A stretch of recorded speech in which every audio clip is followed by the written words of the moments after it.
Hi viewers, welcome to this video, and today I will be teaching you how to install Rank Math plugin in WordPress. So just let's start.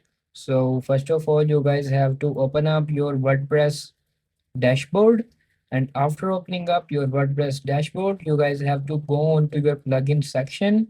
Just click up on plugins, and after going on to plugins, you guys have to search here Rank Math.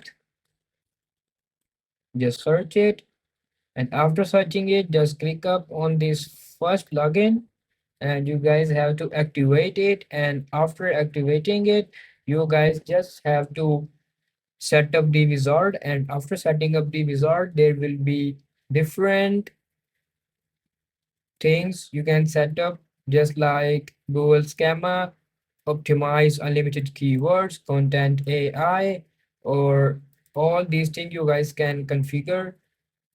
This is a game changer plugin. You guys must have to activate and download this plugin. It's easy, and that's how you guys can easily install Rank Math plugin in WordPress.